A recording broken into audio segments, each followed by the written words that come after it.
Hello বন্ধুরা, আসসালামু আলাইকুম। আপনারা কেমন আছেন? তো বন্ধুরা, আশা করি সকলে আপনারা আল্লাহর রহমতে ভালো আছেন।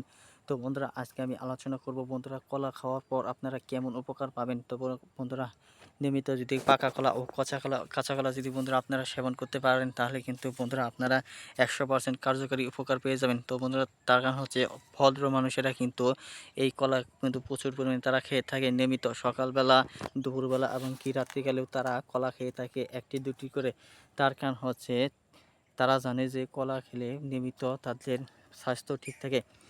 তো বন্ধুরা, আপনারা যদি চান আপনাদের স্বাস্থ্য সুস্বাস্থ্য হিসেবে দেখতে, তাহলে বন্ধুরা অবশ্যই আপনাদের কলা খাওয়ার বিকল্প হিসেবে আর অন্য কোনো ফল নেই। তার কারণ হচ্ছে বন্ধুরা, কলাতে প্রচুর পরিমাণে জিঙ্ক রয়েছে, প্রোটিন রয়েছে, আমিষ রয়েছে। তো বন্ধুরা, কলাতে আরও অনেক কিছু রয়েছে, যেমন কলাতে বন্ধুরা সবচেয়ে যেটা বেশি থাকে সেটা হচ্ছে আপনারা কলাতে প্রচুর পরিমাণে ক্যালোরি পেয়ে যাবেন। যদি বন্ধুরা এই আপনাদের শরীরে ক্যালোরির পরিমাণ যদি বৃদ্ধি পায়, তাহলে কিন্তু বন্ধুরা আপনারা কি করতে পারবেন, আপনাদের শরীর স্বাস্থ্য অবশ্যই ঠিক থাকবে, আপনাদের ভিটামিনের অভাব দূর হবে।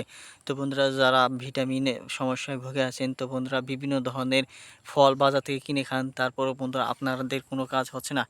সেজন্য ভাইদেরকে বলবো, আপনারা বিভিন্ন ধরনের বাজার থেকে ফল কিনে টাকা নষ্ট না করে বন্ধুরা আপনারা কিন্তু এই কলা কম দামে কিনে বন্ধুরা আপনারা নিয়মিত খেতে পারেন। তার কারণ হচ্ছে বন্ধুরা, আমরা না জেনে কিন্তু বিভিন্ন ধরনের ফল খাই, ফলে আমরা উপকার পাই না। কিন্তু বন্ধুরা, আপনারা যদি আজকে এই কলাগুলো নিয়মিত খেতে পারেন, তাহলে কিন্তু বন্ধুরা আপনাদের স্বাস্থ্য ইনশাল্লাহ ঠিক থাকবে সবসময়, এবং কি আপনাদের দেহের ঘাটতি পূরণ হবে খুব সহজেই। তো বন্ধুরা, এই অবশ্যই আপনাকে পাকা কলা খেতে হবে। তো বন্ধুরা, কলা পাকলে যে হলুদ বর্ণে হয়, সেই হলুদ অর্থাৎ নরম কলা আপনাকে সেবন করতে হবে যদি আপনারা উপকার পেতে চান।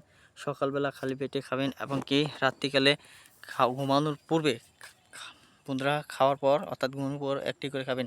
ইনশাল্লাহ বন্ধুরা আপনারা উপকার পাবেনই। ধন্যবাদ আপনাদেরকে।